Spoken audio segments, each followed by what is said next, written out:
It's time for MacBreak Weekly. Andy, Rene, and Alex Lindsay are here, and we have, I think, probably nailed down all the details of Apple's next announcement, including a really big story from Mark Gurman at Bloomberg about Macintosh computers.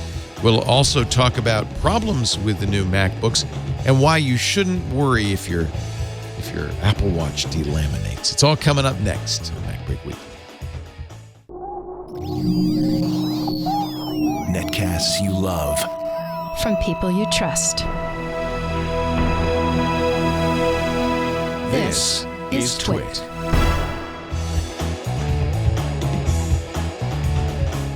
This is MacBreak Weekly, episode 624, recorded Tuesday, August 21st, 2018. Cake time is over. MacBreak Weekly is brought to you by Rocket Mortgage from Quicken Loans, introducing Rate Shield Approval. If you're in the market to buy a home, Rate Shield Approval locks up your rate for up to 90 days while you shop. It's a real game changer. Learn more and get started at rocketmortgage.com/MacBreak. And by Casper, a sleep brand that continues to revolutionize its line of products to create an exceptionally comfortable sleep experience one night at a time. You can save $50 towards select mattresses by visiting casper.com/MacBreak and using the promo code MacBreak at checkout. And by Lastpass. Secure every password-protected entry point to your business. Join over 33,000 businesses and start managing and securing your company's passwords today. Learn more at lastpass.com/twit. It's time for MacBreak Weekly, the show where we get together with the Mac Minds, making the Mac Minds, to talk about Mac news. And there's Mac Mini news. It's so exciting. Rene Ritchie is here from imore.com and the Vector Podcast. Hello, Rene. Jazz hands, Leo. Jazz hands for the excitement. Baby. Also here, Alex Lindsay. He's probably the most excited from pixelcore.com. Big smile. Big smile. And Andy Anatco from anatco.com and WGBH Public Radio in Boston. Also smiling. Yes. You're going to smile even wider when I read you. We'll get to the Mac news, and there is some in just a bit. But you're going to be even happier when I read you this mail from Gary Palmer, IT Director at forbiddenplanet.com. On episode 622, Andy mentioned the Fantastic Four comics as a great jump-off issue for all comic fans. You joked about if you had a signed copy by Dan Slott, so I've sent you all a signed copy by Dan Slott. Oh. So I have one for you, I have one for you, I have one for you, and I have one for me. Ooh. So thank you, goodness. Gary. We really appreciate those. That's amazing. Thank you so much. Dan. We'll get this in the mail to you, Rene. I know you'll be very excited to get that. Dan is awesome. I interviewed him after talking a while with him, and he is exactly the sort of person you want writing high profile comics. This is sometimes you have writers who are like, clearly I want to be tapped to write screenplays for somebody at some point with a notice I get from comics, and then you get some writers who are like, nope, I love comics. All the stories I come up with are comic stories, and I write them as comic stories. And yeah, I love comics without being a fanboy of comics. Also, without being able to turn off the fanboy part of my brain while I'm being a writer of comics. Also got a shipment from South Africa of Droivors. Bull and Cleaver came through. And if I could feed this to you through the screen, Rene, I would do it. You might lose an arm, Laporte. But we'll leave this to... And some biltong, which, by the way, I agree. I really like the biltong. Lekker. Yeah. So we'll keep that. And for dessert, I'm not done yet. There's more. One of our chatters, legendary chatter in the chat room is Jersey Fudge, which is, by the way, the Isle of Jersey in the Channel Islands where Apple stores its money. And he has brought us I'm hoping it's not they store Apple's it in money. fudge. It's fudge futures. Some Jersey cream fudge. Oh, so after your Droivors and your biltong, have dessert. He also brought me a snow globe of one of these castles. I didn't realize this, but the Isle of Jersey has many castles on it. So there's a castle. Thank you. What else? I don't know. I think there's other things here, too. Somebody sent me this. I haven't opened it yet. I don't know if this is something you guys will appreciate or not. Is it street legal? Jonathan Wander said he found this poster and he thought I would enjoy it. It reads, "What do you mean my computer wants to kill me? Destroy your machines." Brought to you by Monstra. Monsters in Occupational Normalization, Safety Training, and Recovery Administration. You use your computer every day. You love your computational machine. It makes mundane tasks easier, helps you communicate with the world, and makes office organization a breeze. But did you know your computer will gain sentience? That it will begin to learn and act on its own? That it will grow tired of its human masters? That it will grow tired of you? That it will inevitably conspire with other computers and machines to kill you? This is not science fiction. This is science fact. I think everybody should get this. Finally, it's time for second dessert, because this today is the second anniversary of our big move to the Twit East Side Studios. So we are celebrating 2 years in our new digs, which I guess we can't call our new digs anymore. So thank you, Jared. Wait a minute. Every time Alex is there, there's confections. Yeah, I feel bad that you guys aren't here. Sorry, guys. Not that sorry.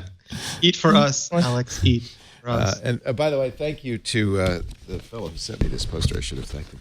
Jerry, do I have you to thank for this, or Lisa? Or who? Debbie. You? Debbie. Thank you, Debbie. And thanks to Jonathan Wander for sending along this. He says, I've been an original fan since the screensavers. Oh, he says a lot of nice things, which I'm not going to mention. Cannot thank you enough for all of your shows. So we have lovely fans, lovely audience members, and lovely droivars and cake. For all jealous. Of you. We will, I know Harrison and Ava want some cake. No, Ava may not. Do you not eat cake either? So and Sam's here. Well, we got lots. Lucia, and we're going to have cake later. So stay tuned. Now, we could talk about Mark Gurman's latest. Man, this guy's amazing. Really, we are getting close to an Apple event, and yes. I feel like all the chickens are coming home to roost. Sort of. So let me do the new rumor, and then we'll kind of get back. We'll circle back to all the other stuff, including I think very credible rumors about the shipping dates for the iPads and or at least the iPhones. According to people familiar with the matter, there will be a new laptop. It will look like, according to Gurman, the current MacBook Air, but will have thinner bezels, 13-inch display, higher resolution Retina. That's what really the MacBook needs more than anything else. Apple spokesman declined to comment. And I know you'll be really jazz hands about this, Alex Lindsay. A new Pro-level Mac Mini. Apple hasn't upgraded the Mac Mini in 4 years. That's the perfect thing to do. I mean, I think that really pros are the ones that are using it. You're not using. I think a lot of us were using Mac Minis early on to basically be a faster Apple TV. I don't think we really need that right now. And I think that I think probably if they looked at who was using it, it's a lot of pros that like to have compact rack mountable, computers. And I think that, and I have so many of these, and we just use them for lots of little bits and pieces. But if they were more powerful, if they had a discrete graphics processor, if they had, obviously USB-C, then you could put a very discrete, graphics processor on the back. So there's a lot of things that would be great with a Pro level Mac Mini. I think that, I don't think the pros are also that attached to the price. I mean, they obviously don't want it to be too expensive, but I think that they could probably go to much less, and they're they understand the value of the Mac Mini. I think that even if they're topped out at $1,500 or $2,000, I think that people would still get it because it's the form factor that really makes a difference. I love it that shares in the Lenovo group slid 2.8% on the news that Apple was going to release a new MacBook Air.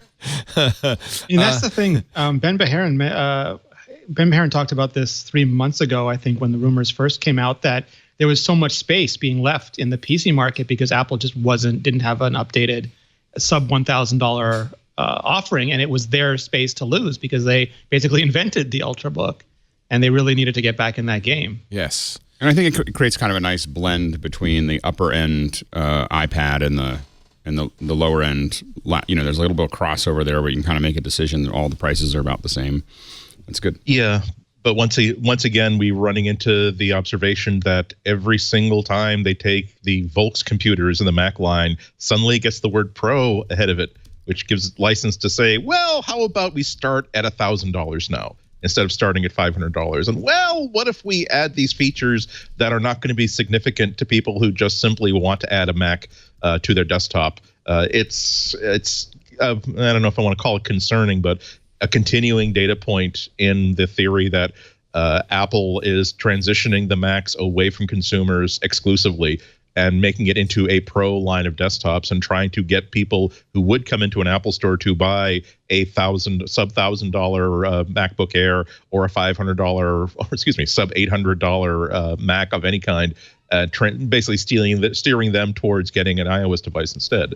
So we'll see how that turns out. We also don't want them to forget about what makes the Mac Mini so practical and so desirable, that it is a rounded square that's flat and easy to put places, and we don't want a pyramid that you can't put something on top of. I don't care how excited you are about this new shape. I don't care about this new convection current. Well, let's be clear. There isn't it's a Tesseract. There's no rumor there's a new shape, right? No. So when I heard, saying if go ahead. I was going to say, I know, Andy. I just don't want you to confuse people. So there's that's Andy's flight of fancy. There's no pyramid-shaped Mac Mini. All I'm saying is that all we know is that there's a new. The rumor that he is reporting is simply that it's going to be more pro-oriented, right. And this might. This gets me to anticipate the possibility, at least, that Apple's going to give us another Quaker Oats box and not give us something that is practical and really, really suitable for consumers. God, I hope not. This is the only data point in here is for this year's model. Everything else is just words. For this year's model, Apple is focusing primarily on, and we're talking about the Mini, these pro users. New storage and processor options are likely to make it more expensive. That's the only data point. Go ahead, Rene. I heard about this I think I tweeted about it back in June, that Apple was actively working on the Mac Mini again. I didn't have a timeline, and I didn't hear anything about it being pro-centric. And I think Ming-Chi Kuo wrote about it in July, and I don't think he included anything about it being pro-focused. It could be that Mark has awesome sources, so it could just be that he knows better about it, or it could just be that, similar to other Apple products, there will be an entry-level version, and then there will be a version that goes up to 32 gigabytes of RAM, 2 terabytes, or even 4 terabytes of storage if you really need it. And when you start getting into 2 terabytes and 4 terabytes of storage, those prices spike. But not everybody, not even most people, need those options. So it could be that we're getting a very, I'm not going to say vanilla, but we could be getting a very catch-up Mac Mini release, Thunderbolt 3, like Alex mentioned, so you can hang eGPUs off the back and be super happy with those things. But the Mac Mini does not sell well. I mean, that's I think everybody knows that by now. It is the worst selling Mac. The laptops sell the best, and then the iMac, and then it's probably a battle between the really outdated Mac Pro and the really outdated Mac Mini, which might be why they don't sell so well. But pros do love them, and if Apple is seeing that the market really, because Apple took away a lot of the pro options last time, took away the 4 cores, took away the double drive option, that could have been a mistake. And if they're correcting for that and we do get a range, I think that would be excellent. The Mini, when it was announced, was pitched as a way for PC users to sample Macintosh. That you would take your own keyboard, mouse, and you would take your tower case, you would unplug the keyboard, mouse, and monitor, put the Mini on top of it, plug it in there, and you could use a Mac. And I think it was a pitch to developers. Is that completely gone by the wayside? I don't know. I think it's important to give, again, if they really want to support the Mac as a platform and not as part of just simply a larger business strategy, they have to acknowledge that I've got in front of me a really nice display that I'm very happy with, that I paid $400 for. I don't want to have to be forced to buy a $900 panel that I don't need or want if I want to get a Mac on my desktop. And it's important that Apple nurture the Mac as a platform, which is something that I don't think they're doing.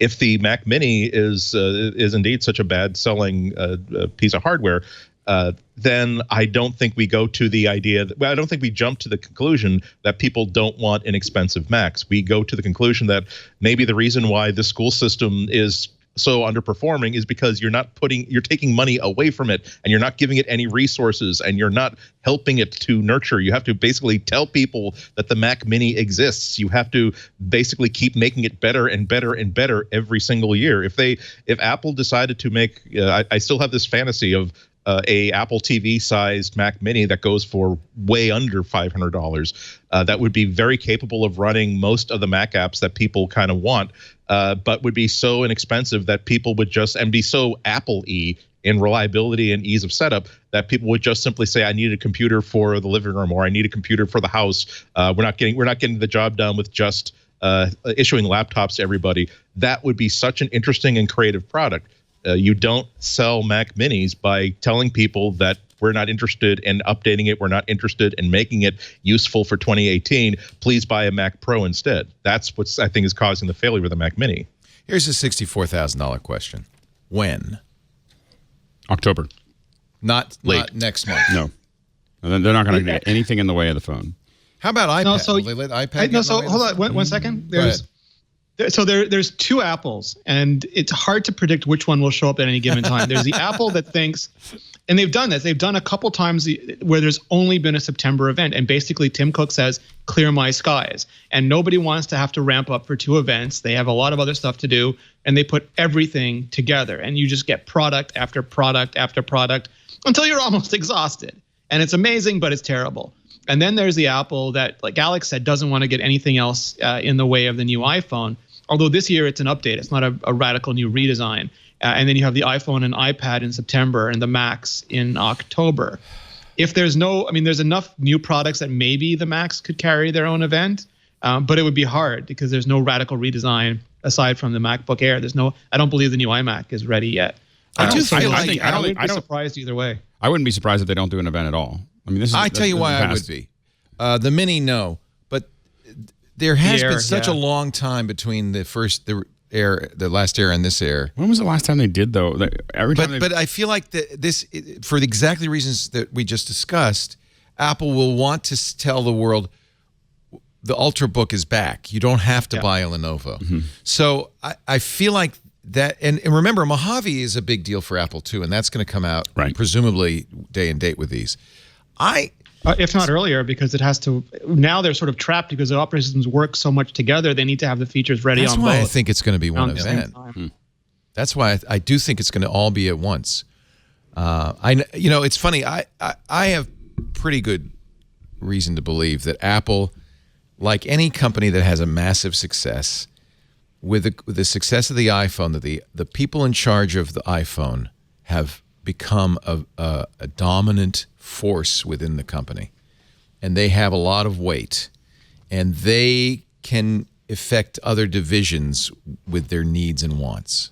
This happened at Microsoft. It actually was a very bad thing for Microsoft, where you have these fiefdoms. I believe that that's what's happened at this point. It's more like the iPhone has to absolutely ship on time every year, and everything else has to work around that. Yes. And if any other product doesn't have to, but if iPhone didn't, it would be a calamity. And I think that to some degree, the iMac and the Mac in general is hampered by the power that the iPhone division now wields, that they can say to Macintosh, no, don't do that. That's ours. I agree and disagree. I don't think it's the iPhone division. I think it's iOS, and it's not a division. It's the culture of the company. I think that they see their primary outreach in hardware as being iOS. That's their creative passion. That's where they feel as though they can move the needle as much as possible. That's certainly where they think that most of the money that they can make is going to come from. I think that they don't see the need for what they consider to be a redundant operating system, for what they consider to be redundant hardware. What can an iOS device not do? Well, that's now what the Mac is going to have to handle from now on. So I don't think that it's so much as, again, here's this one division that's exerting control. I think that this is the one machine, this one organism called Apple, deciding that here's our path forward, and it's for hardware, and it really is going to be iOS, and iOS and services, Apple and used Mac to OS. be more horizontal. I think it's less horizontal than it used to be. Well, no, but I think it's less intentional and more consequential, because like the Mac team is just smaller, and they have a lot of things to work on. And also, when you have people who want to work at Apple, they don't want to work on the oldest product. They want to work on Titan or ROS or something. So you have to get those. Like, it's really hard to get engineers. There's a real lack of availability of engineers, and then getting those best and brightest sometimes means letting them work on what they want to work on, and that's not even iPhone anymore. So we're going to start seeing that shift, I think, as we go forward. And I think that more companies should also think about, their primary, what's making the most money for the company. And obviously you don't want to be distracted by that, but at the same time, I mean, you don't want to lose sight of what's going to be the next thing for the company, but at the same time, you do have to stay very, very focused on what is generating revenue for us today and making sure that that is a success. Then it lets you do everything else. And so I think that Apple is, I think rightly so, very focused on the thing that is what is it, 80% of the revenue? I think you're right, and I think 80% of revenue is the hazard of having a successful product is that companies do that. But I think you can demonstrably show that was never the way Steve ran the company. That he wasn't concerned about what was the most profitable. He wanted to do what was going to make the biggest difference. Off Mac to finish iPhone several times, and he also didn't have the luxury of having anything as successful as the iPhone. Right. But Macintosh was a flop. Lisa was a flop. That didn't stop him from making Macintosh. Oh, I don't think fired him over Macintosh. But I'd say that he was a different person before the firing and after the firing. Like he was all over the place and had a lot of things that he wanted to do before the firing. After the firing, he had laser focus on we're going to do this one thing. We're going to move this one thing down the path. So I think that laser focus still exists there of, this is the important thing. And the reality is these other businesses, I mean, they still have hundreds of engineers working on Titan. They have hundreds of engineers working on their online, on their services. So there's still, I mean, they have revenue or they have R&D the size of many other companies, so they're still pushing way down that path. But I think that, I think that the one thing is they kind of follow through on most of those things, or at least the ones we see publicly. I think sometimes we see a little bit of ADD with some of the other companies in their sphere of we're going to do notorious for just everything, and not following through. If you think about where G Plus would have been today when Facebook's having trouble, they probably would have done better, right? And as another option, but they gave up pretty quick. So we're going to get to the iPhone announcement because I think we also have now enough detail. And we're close enough to the event that I think we can pretty much tell everybody what's going to happen. This Macintosh news kind of threw a monkey wrench into that, but we'll figure that out in a little bit. But I wouldn't mind a little blue sky. Now, understand this is completely blue sky at this point about what we'd like to see the next MacBook Air look like and the next Mac Mini look like. Let me start with Alex because I know with the Mini, there's things that you want. I mean, I just want it to be faster. I don't need it faster and better graphics processor. So for instance, we can't use Mac Minis if we don't use them for like something like Skype or Hangouts or other things like that because their graphics processor isn't fast enough to do full screen from a web page. It just can't render it at full frame rate. So, having something a little bit faster for us, for what we use, speed is all I care about. And then possibly, the USB-Cs obviously in the back so that we could do Thunderbolt 3. I don't mean USB-C, but the Thunderbolt 3 connection so that we could really soup one up if we wanted to. But outside of that, I don't really have any, needs for it to change. I think that the form factor works great. I mean, I'd love to, see something that was halfway in between, but I think that being able to put two Mac Minis in one rack unit, my only concern would be, man, if they get out of that form factor, it'll be a disaster for us. If they make it a little bit taller or a little bit wider, there's a lot of people that are racking these Mac Minis that will be, everybody's on 19 inches wide and an inch and a half wide. There's a certain size that we need everything to fit into, and right now the Mac Mini fits into it really well. They could easily screw that up if they change it. I don't think Apple will. I think that we'll see that there. As far as the Air, it's not really a space that I even I won't ask you about that one. Rene, you were I think the one who said that Apple got screwed up by Intel, which had promised a 10 nanometer processor this year and now can't deliver till next year, and that might have pushed back some of these announcements, given that there won't be a 10 nanometer. It'd be nice to have a 9th generation or a 10th generation processor. I mean, I think it's like partially Intel's fault because Intel really dropped the ball on process advancement. Like they're 2 years and counting behind on their roadmap. I'm sure that's why Apple was holding on to the MacBook Air, thinking, we're going to get the 10 nanometer part. It'll be low power. I mean, low power usage, but high speed. It'll be great for a mobile device. And they didn't get it. I think that's part of it too, but I think also Apple made a series of wrong bets, like the wrong bet they made on the Mac Pro. Now they're doing the modular Mac Pro. Right. And I think the MacBook, maybe they anticipated that dropping down and replacing the Air the way the Air replaced the previous MacBook. And just that computer remains expensive to make and not very flexible because it only has that one port. So, the MacBook Pro famous already. I don't have to regurgitate all that. But it seems like over the last year or so, they're trying to fix the Mac line as much as they can, and I think that is no longer pushing off, or if you have to get the iMac Pro out, we can't work on the Mac Mini at the same time. So they're finally making sure they get everything out in a timely fashion. The MacBook Air is the most interesting to me because if you take what we think we know about it, 13-inch screen, smaller bezels, that starts to become basically like a 12-inch MacBook. And then where's the place of the 12-inch MacBook when the MacBook Air is almost as light? It's got a Retina display. It's probably going to have more I/O.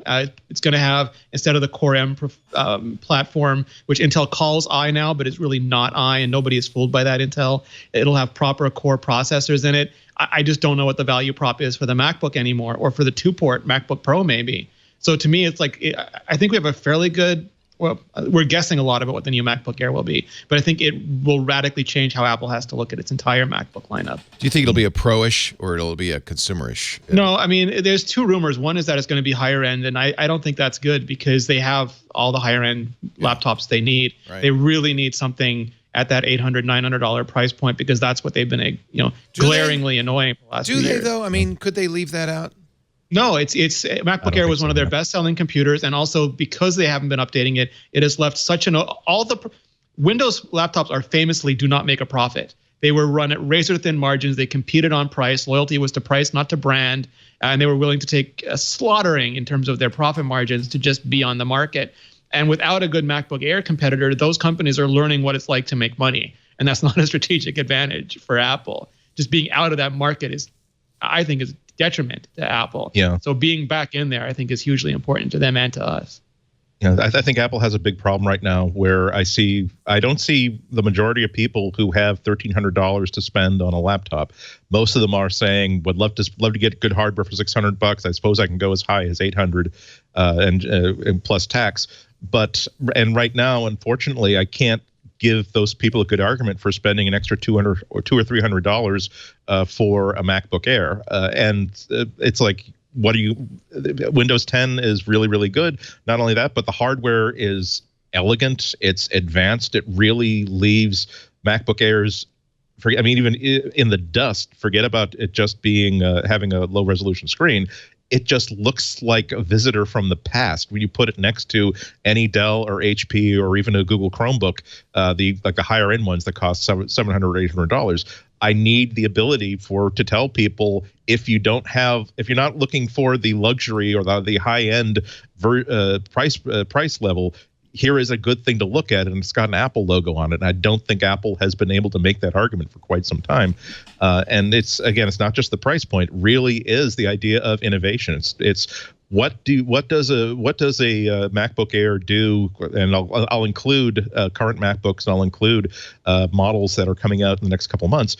What does this do beyond giving us really important things like longer battery life and maybe a higher quality screen? What does it do to differentiate it from any laptop from 5, 6, 7 years ago? And it's nice that it's lighter. It's nice that it has longer battery life. But what makes me think that the person who designed this is aware of how people use the broad canopy of software services and hardware in 2018? Again, I'm not seeing that in Apple Macintosh laptops right now, and that's something they really need to do. So price, and also show me that you're not just getting yourself chasing your own tail by, hey, look, we put a micro thin screen up the top that kind of works but is mostly optional for total use, and we're calling that innovation. I'm saying convince me that you're interested in the Mac as a platform. Convince me you're excited in the Mac as a platform, as opposed to simply saying we are monitoring the level of sales. We will put only as much money, budget, employee power and effort into this as we can to maintain price numbers, but we don't want to distract this company away from its wonderful future in iOS and services, which is the message that I'm getting from Apple right now. I do think that Apple looks at the Mac OS legacy. I mean, I think that I don't think I've ever said that. It's in a museum, though. But it's not. It's in the Apple Museum. It is. But I think it's that not exactly on the front doorstep. It's kind of in the back in a glass case. I think Apple is. Here's what I think Apple's saying. All right, we got to make the Mac because you need to develop for the iOS platform on the Mac. Let's say the Mac. People who love the Mac are pros. They're Alex Lindsay. Let's make pro versions of our stuff. We don't need that bottom end market. It's low margin market. We don't need it. We can let people buy Windows, get really unhappy with their $600 Windows device, because then they'll buy an iPad. I think Apple's going to abandon that market. I think I don't understand even why they're doing a MacBook Air. To be honest with you, they've got a people like the really thin nice Pro line. That super thin. Okay, so I have people in the company I'll give them a Retina, but they don't want the Retina. They want the They want the really thin one because they're throwing it in their purse or they're throwing it in their backpack. But there's no reason to say it's got to be $900 unless you want education. But don't they want education to buy iPads? Yeah. Whereas we used to think of the MacBook Air the way we used to think of the original MacBook Nothing from 5 or 6 years ago. This is the entry level. Isn't it nice that the least expensive MacBook is also so thin and so lovely and so sexy? Now it really is. Now the people who have $2,000 to spend on a MacBook Pro will also let you spend $1,300 on, as Alex said, something that's so light that you could really throw it in any bag and never be without it, and also look like a badass at whatever conference room table that you were opening up your nice little tiny little sheaf of paper-sized computer at. But I think Apple wants the entry level to be iOS. Yeah, I think that the iPad is still better than the other tablets, and I think that it forces companies to play on a field that they're not as good at. Apple. Yeah, look at what Windows done with tablets. I mean, it really hasn't been a raging success. No, and I think that so I think that the problem is that the at that price point, the iPad is doing it's a really great solution, and I think Apple looks at that as the future, and admittedly, as I continue to test it by trying to force myself to use the iPad more. I am getting to a point where it is, I'm leaning more and more. More of my day is being spent. Like I don't take when I'm in the office, I don't take my laptop home anymore.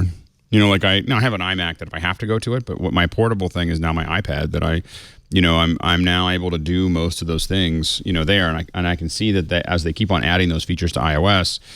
I think I think, of course, they're looking at a roadmap that is 3, 4, 5 years out of where they're developing those things. And make the case. Who's willing to make the case that strategically Apple has to have a sub $1,000 laptop? Because if you it's first you have to be interested in it, and number two, the thing is, but what is the economic reason for them as a business to make this computer?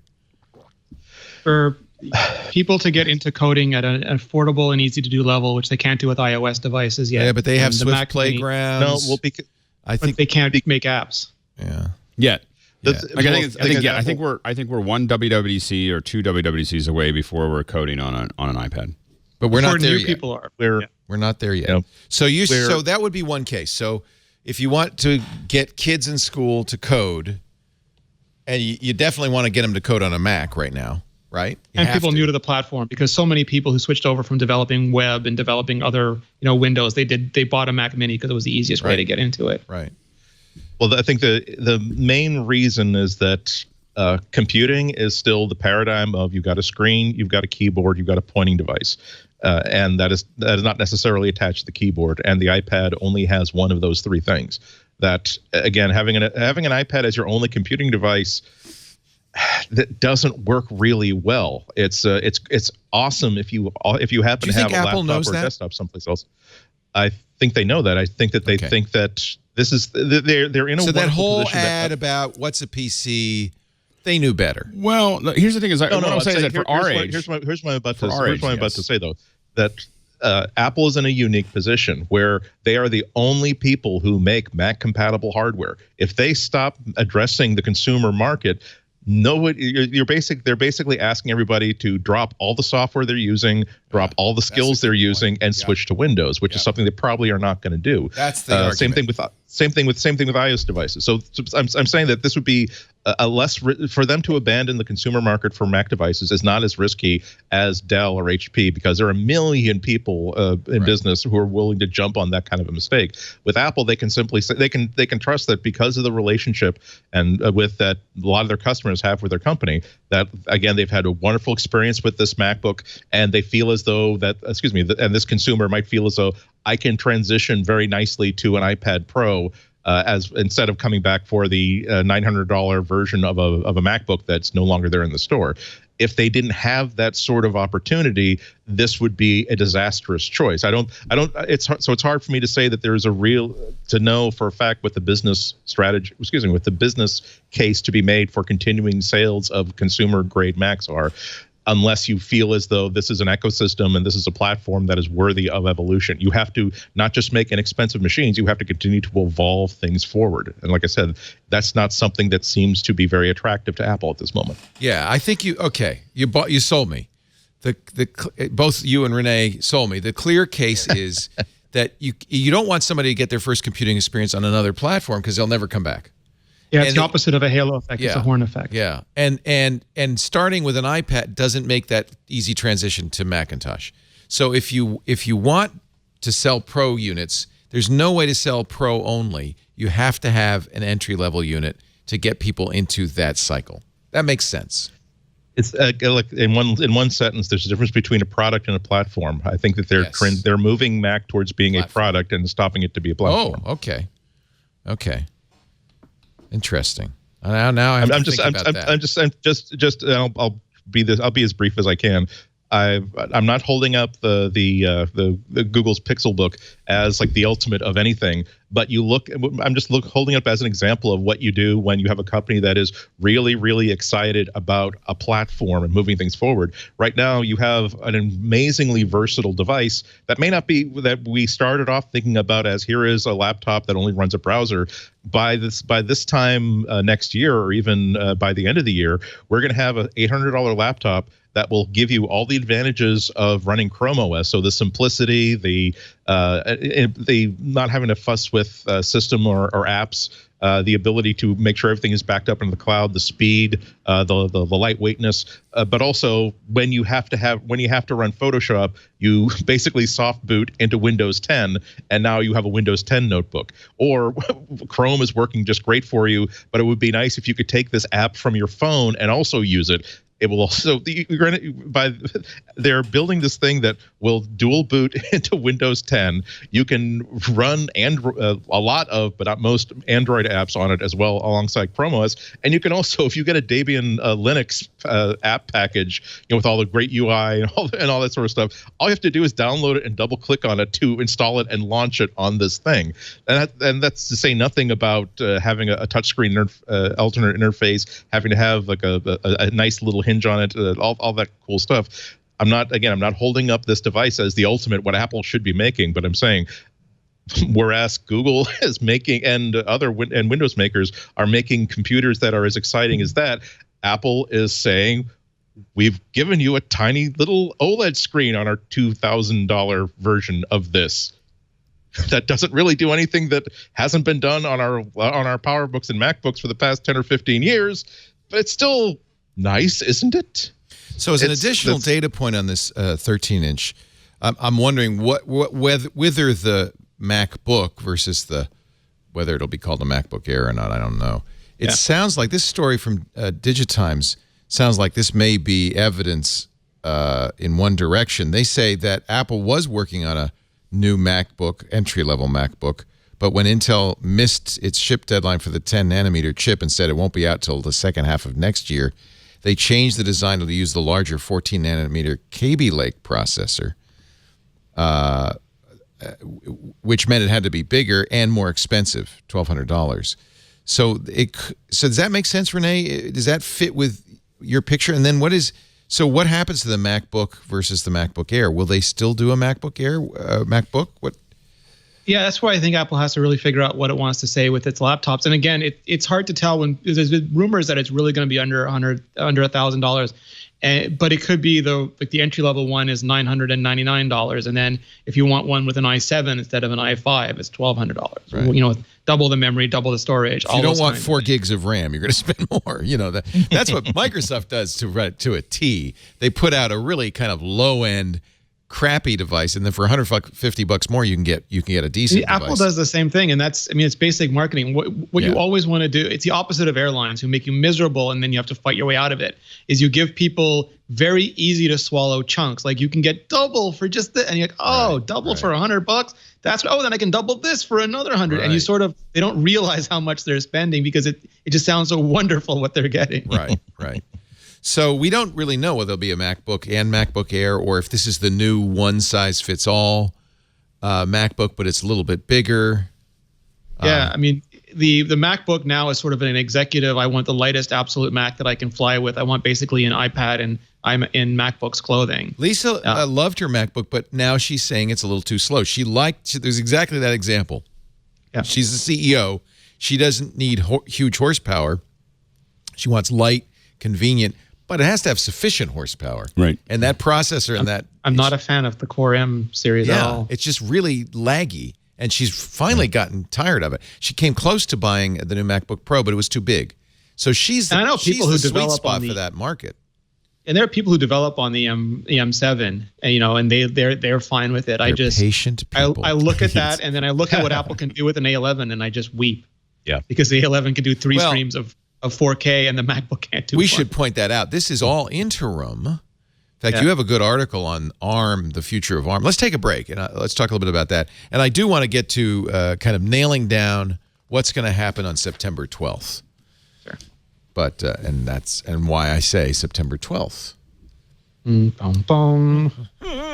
But first, a word from our sponsor, Rocket Mortgage. Time flies, doesn't it? Except you don't want time to. What is it Einstein said? He said, it's all relative. When you're talking to a pretty girl, it goes very fast. When you're sitting on a stove, it goes very slow. I don't think he really said that, but that's the gist of it. That's relativity in a nutshell. When you're looking at a house and you want to buy a house and you feel that clock ticking because you know you're going to get a loan and that interest rates are going up, and a 1 month, a 1 week, a 1 day delay could cost you tens of thousands of dollars more. It adds to the anxiety. You're sitting on a stove. MacBreak is proud to talk about our sponsor, Rocket Mortgage from Quicken Loans, because they're the talking to a pretty girl guys. But I'm sure they don't want me to say that, but that's the other side. They're the ones, how can I get myself out of this, kids? They're the ones where time flies because you're having fun. Rocket Mortgage from Quicken Loans makes it easy. They take the anxiety out of buying a house. Here's how they do it. They call it the power buying process. Of course, we've talked about Rocket Mortgage before. You can do it all online, which by itself makes this a lot easier. You can do it on your phone. It's fast. When you go to rocketmortgage.com/MacBreak, answer a few questions. They will partner with their trusted financial institutions with your permission, get the information they need. That's step one. Now, within 24 hours, they're going to verify income, assets, and credit and give you the next step, which is verified approval. And that's basically, that means you have the strength of a cash buyer. You got the money. And when you go and you make an offer on a house, you've got that letter that says they're approved. That's awesome. Once you get that, you qualify for Rate Shield approval. This is all new and exclusive, and it has to do with the fact that interest rates are starting to tick up now. They will lock your interest rate for up to 90 days while you shop. Now you got time. Because I'll tell you, when you're looking for a house, you don't want to be rushed into it.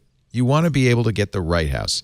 And if it takes you up to 3 months, that's fine because your interest rate stays the same. Actually, if rates go down, your rate will drop. Either way, you win. They just won't go up. It's the kind of thinking you'd expect from America's largest mortgage lender, the great folks at Rocket Mortgage. To get started, go to rocketmortgage.com/MacBreak. Rate Shield approval is only valid on certain 30-year purchase transactions.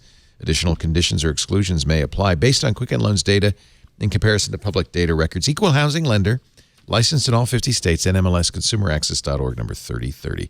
rocketmortgage.com/MacBreak. Take the anxiety out of searching for a new home. rocketmortgage.com/MacBreak. All right. So here's the deal. We've already did some of this math. No invitations have gone out, right, Rene? Nope. Typically, what, a week to 2 weeks? It's been long. They've given you more lead time lately. I mean, I don't feel like it's been appreciably more. It's still an expensive ticket, however you look at it. Yeah. So it's completely conceivable Apple could be planning an event in September, and we wouldn't know about it yet. Yes. Especially because they're doing it at the campus, so no one knows what. Presumably, yeah. Yeah, they don't have to book anything. So here's the thinking. We went through this once before Labor Day, September 3rd. They're not going to do it before Labor Day, so they're going to do it. Typically, they don't want to do it the day after a 3-day weekend. Alex, you told me this because they don't want people to go crazy planning for a keynote over a long weekend. So it would be September 11th. Oh, wait a minute.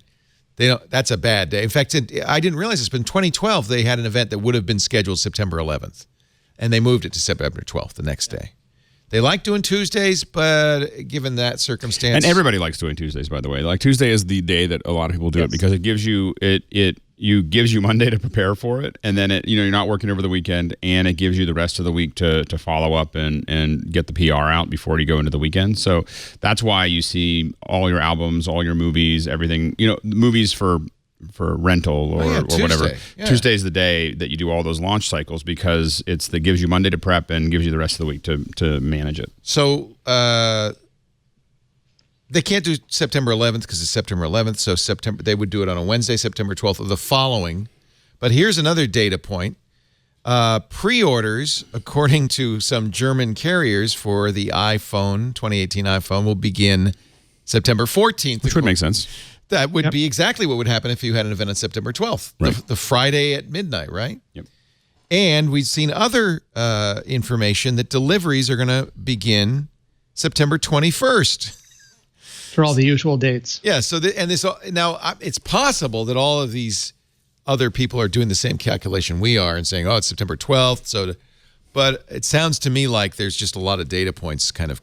I called it the best and worst kept secret in tech because Apple doesn't tell anybody, but it does the same thing almost year after year after year after year with very, very few exceptions. I would be surprised if it was September 11th, given that it's September 11th. I would not be shocked. I think September 12th is much more likely for the reasons you mentioned. Yeah. They have done an occasional Thursday. It's not out of the realm of possibility, but 12 just seems like the sweet spot for them, given everything that they've done to date. Mac Rumors has the list of iPhone dates, and it really once it settled in, by 2012 it was in September. Yeah. Wednesday, September 12th in 2012, then September 10th, a Tuesday. The following year, 2014, September 9th, a Tuesday. 2015, it was Wednesday, September 9th. 2016, Wednesday, September 7th. Those probably were both to avoid Labor Day.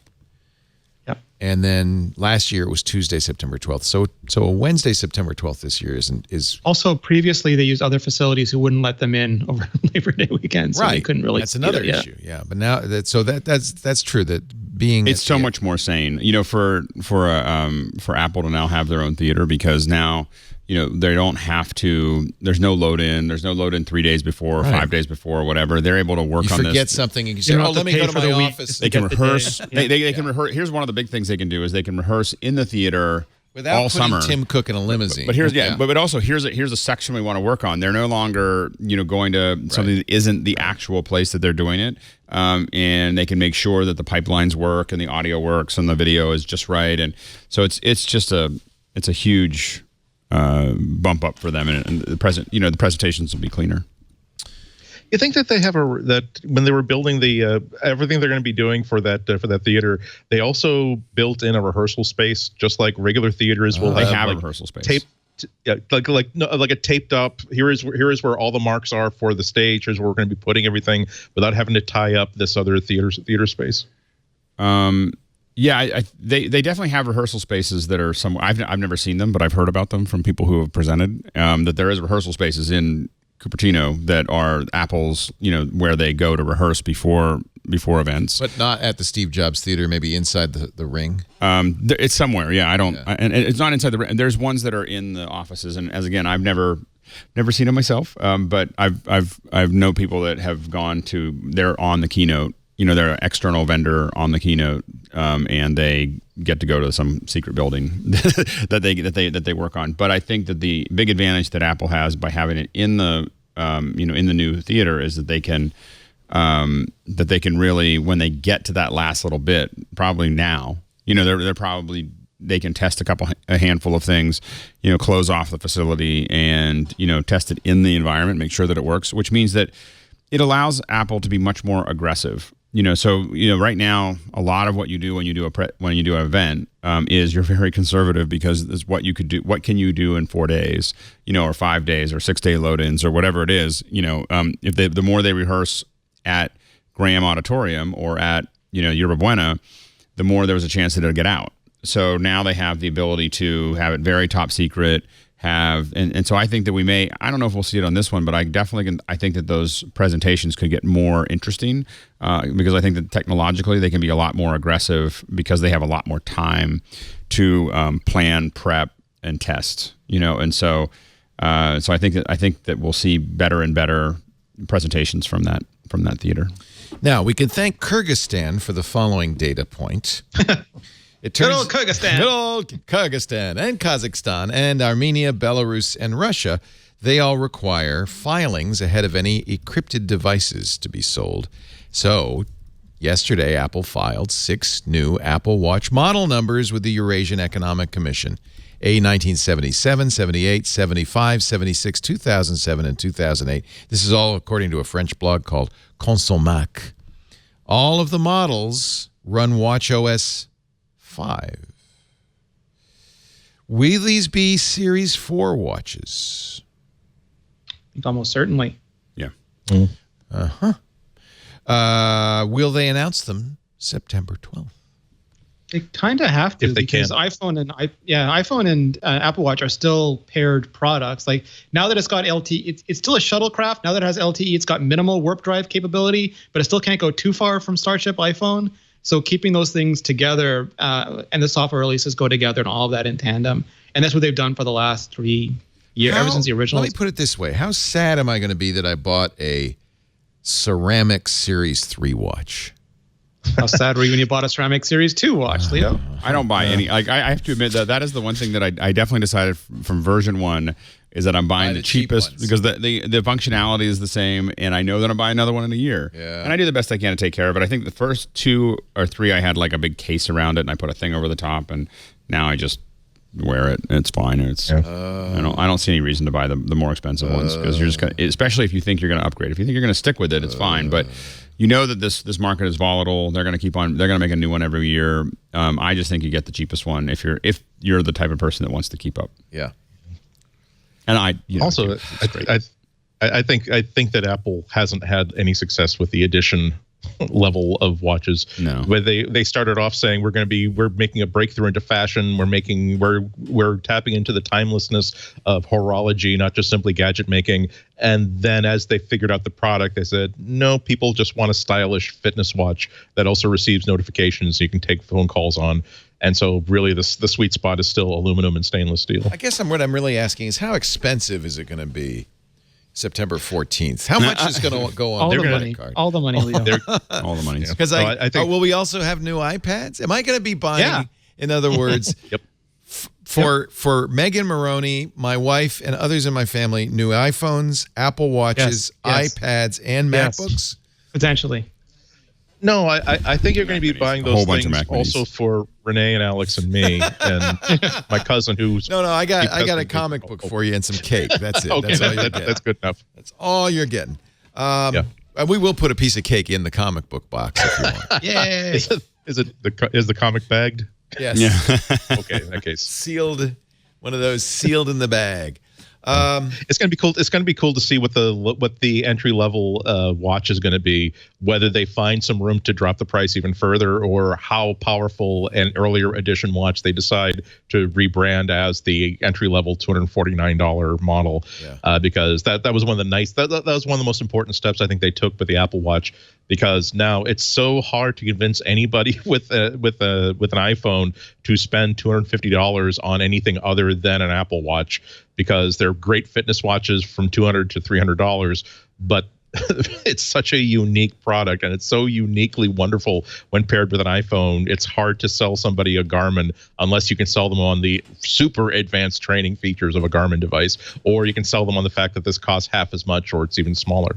It's also a case to be made that, which you kind of alluded to, Rene, that you really need iOS 12 and all the iOS 12 devices and Mojave, all the devices come out roughly simultaneously, right? So sometimes it's worse than others. Like sometimes there's a continuity clipboard feature, for example, that if you don't have it on both, you just can't use it. And then it's really awkward. Other times it's just, you want iCloud message sync or whatever to be working on both at the same time. But more and more, those operating systems are linked together. The Core OS team is just building things for everybody. And how about new AirPods? It's been 2 years. AirPower, right, Leo? That's the big story. AirPower plus the inductive charging case plus maybe the waterproof AirPod, water-resistant AirPods. Have there been any teardowns to see of the latest generation AirPods to see if they've done any redesigns to deal with like battery swelling issues or anything else? I haven't seen one, but it occurs to me that might be smart. Okay. So it's going to be a big September. It's expensive. September 12th. Expensive September 12th. Start saving now. Fortunately, I'll be in Monaco, so I can play the tables. You'll have tons of free cash, Leo. Yeah. Actually, I'll be in the middle of the ocean when the announcement's made. I don't know what I'm going to do. I'm not going to be able to watch it. That's the only place you're safe. So just we can't have that third lamb. So all the people who asked me last spring when I announced that we were going to be going away in September and said, well, but wait a minute, isn't that when the Apple event is? Yes. Yes. Now you know. You kind of want to be off planet when Skynet goes active, just in case. Exactly. Lisa, we cannot afford that third lamb. Taji and I have iPhones to buy. Or even better yet, let's see. The self-fulfilling prophecy is that like I'll only need to buy like 10 minutes worth of internet on this boat in order to go onto the Apple store and buy this $1,000 new thing. Yeah. But then I will have spent the $1,000 I'd budgeted for the new thing. The Wi-Fi. It's exactly what's going to. Andy and I have been on a cruise or two. You know what it's like. Okay, a couple of things we should ask then about iOS 12 Beta 7. So many betas. Or is it 8? It feels like. There's a new beta that just came out. And it's pretty stable. Still missing shortcuts, oddly enough. Ninth iOS 12 beta. Shortcuts is never going to be bundled in. It's going to be like workflow. Okay. It's just going to replace the workflow app. Well, that's what I thought would happen, is that my workflow would get renamed, but it has yet to have happened. No, when it releases, I believe that'll happen. That'll be the release. Yeah. Anything new in Mojave we should be aware about? Somebody's saying the new Mojave has eliminated Back to My Mac. That is the current rumor, and I'm sure Apple will put out a nice piece of paper saying how you can roll your own. I use Back to My Mac. I like that. It's remote access for the Mac desktop. I do too. It's something that comes with Windows. Yeah. Yep. Yeah. But there are third-party products, including some of our sponsors, that will let you do that. And is there something that distinguishes it from like Apple Remote Desktop or from Back to My Mac? It was just super lightweight and easy to use, and anybody could just basically turn it on. So I could still use Apple Remote Desktop. I just the Back to My Mac. Just the idea that you open up your MacBook in a hotel room somewhere, and your shares from your home office or your music library from your home office just simply appear in the Finder as if by magic. Oh, here you go. Such a strong feature. Here's the Apple Note. Thank you, Scooter X. Prepare for changes to Back to My Mac. This is HT208922. Back to My Mac will not be available on Mac OS Mojave. This is from Apple. You can get ready now by learning about alternatives for file access, screen sharing, or remote desktop. iCloud Drive, that is not a replacement. Other Mac screen sharing, if you have multiple Mac screens, so you can still do screen sharing. Yeah. Manage your Mac remotely with Apple Remote Desktop, so that's still going to be there. So basically, this simple, easy thing is just going to be gone. Is it a security issue, you think? It's just old. It's old school. I think when you at some point they asked themselves, what features were we trying to deliver with Back to My Mac, and they realized that iCloud sharing is so much better to simply have these important files shared into the iCloud. That's not going to be a problem anymore. Screen sharing is a separate feature. We don't necessarily need to create it Back to My Mac. I just think that they realized that this was a feature that doesn't need to exist because it's being duplicated, and in many cases done better by not referring to. We have the special feature that gets you access to shared features. Shared hardware. Wonder why they're not killing dashboard widgets. Didn't they? Are they still there? I didn't know that they were even there. Tracker is. Yeah. Are you sure that's still? I haven't seen them in a. Yeah, I don't. You don't think they're there? Enter mission control, and switch to the dashboard space. Who's working on a Mac? I am, but go into mission control and switch to the dashboard space. Oh, you're on Mojave probably. Well, you're not on Mojave, are you? No, but I don't know. No, I'm not on Mojave. Do you know how to get into mission control? I hate mission control. Swipe I'm up. in mission control, but I don't see any. If this is a one of the. ICR. Oh, that's ICR. And one of the screens is not dashboard? No, it's desktop 1 and desktop 2. Nope. Oh. I thought I could have sworn I saw it just the other day. It could still be there, just none of us use it. So it's like Schrodinger's dashboard. No one knows if it's alive or dead. Maybe Scooter X says I could swipe to the left and get dashboard. Scooter X says yes, dashboard widgets are still in Mojave. I don't know how to find them. You maybe have to. Oh, you have to enable dash. Throwboy, who's in our chat room, says you have to enable enable in the system preferences. I love his pillows and his knowledge. Did you see the new pillows? I did. It's so good. We'll make that our pick later in the show. Okay. So yeah, you have to turn it on. But it's still there. They're not taking that out of Mojave because probably there's somebody in headquarters that uses it. Can't spare an engineer to get rid of it yet. Yeah. Yeah. Or maybe by speaking about it, we're reminding Apple that it exists. What? That's still in there. Winston, get in here.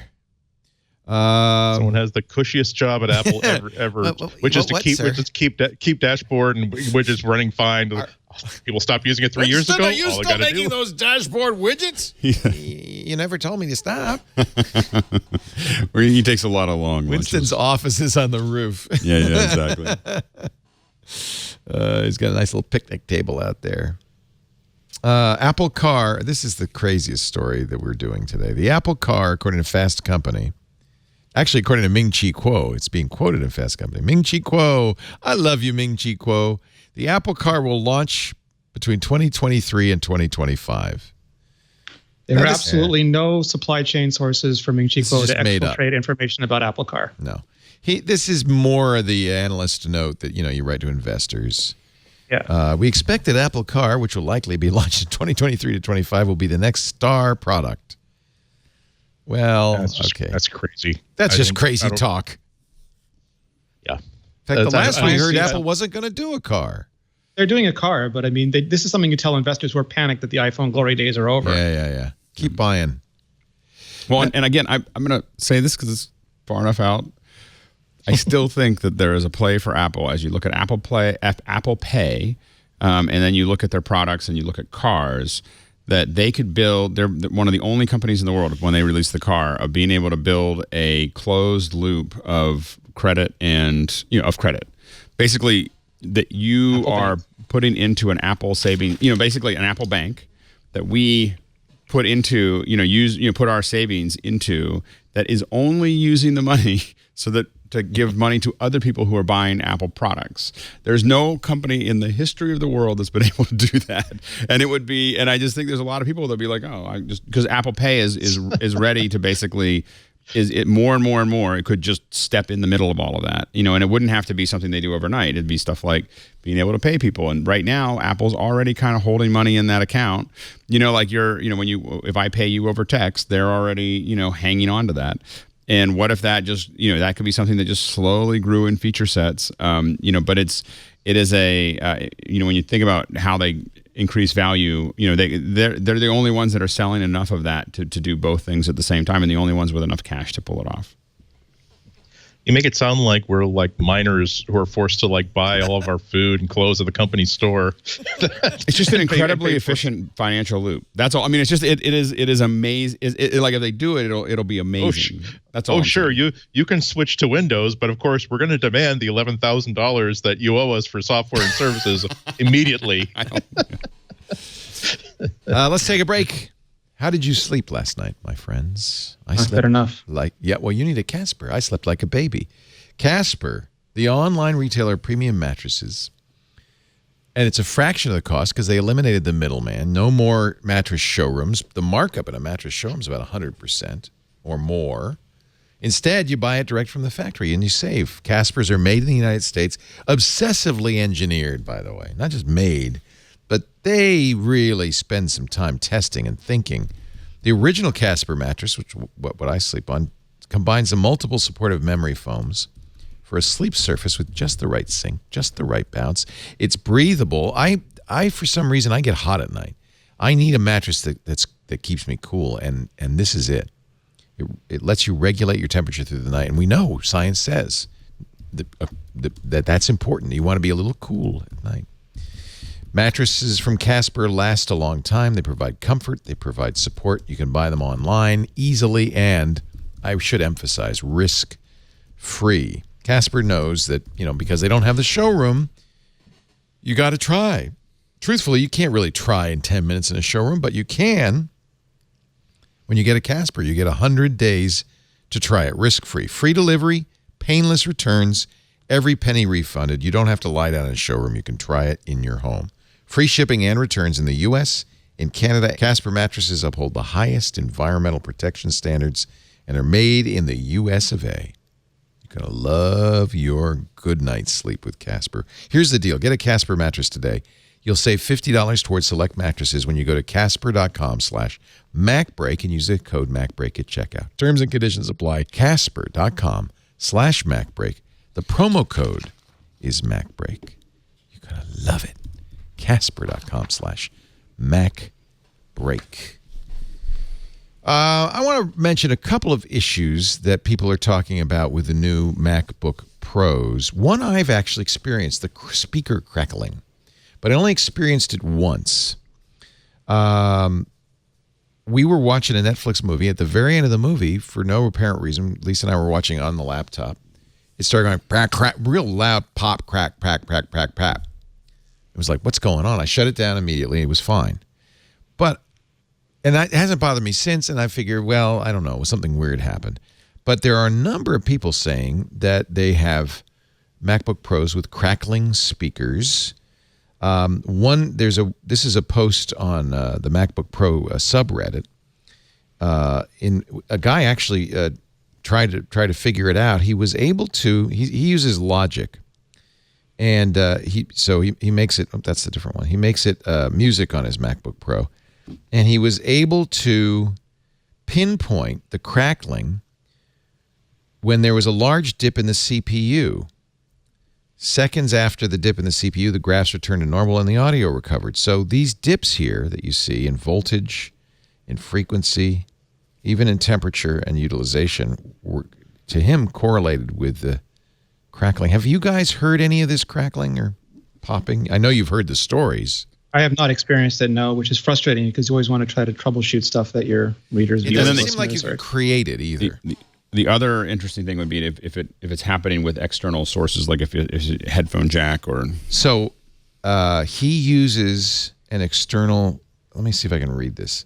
I believe he uses an external sound card.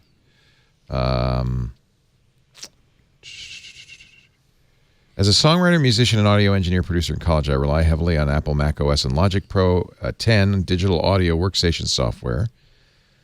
Audio artifacts, severe stuttering, crackling, and delay. He was able to consistently reproduce it by playing a single track on the Logic built-in sampler EXS24 for about a minute while simultaneously playing a QuickTime Player video. I thought I read that he was using a external. He says the High Sierra supplemental update did not completely fix all CPU-related issues. He believes this is one. Oh, wait a minute. The audio artifacts do not occur when using an external audio interface. At least his. He says his does not use Apple's driver. So here's a demonstration I'll play for you. If you're getting my audio, maybe I have to turn my audio on. Do you hear my audio? It's very low. Is it me?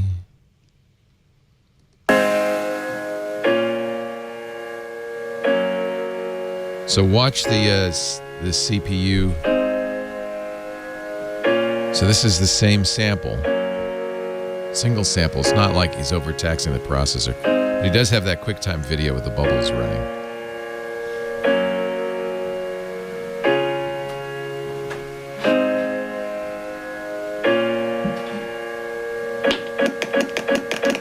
And that's what you heard? Yeah, very similar. I didn't hear the repeating. Damn you, Brian Eno. He's stopping the QuickTime video.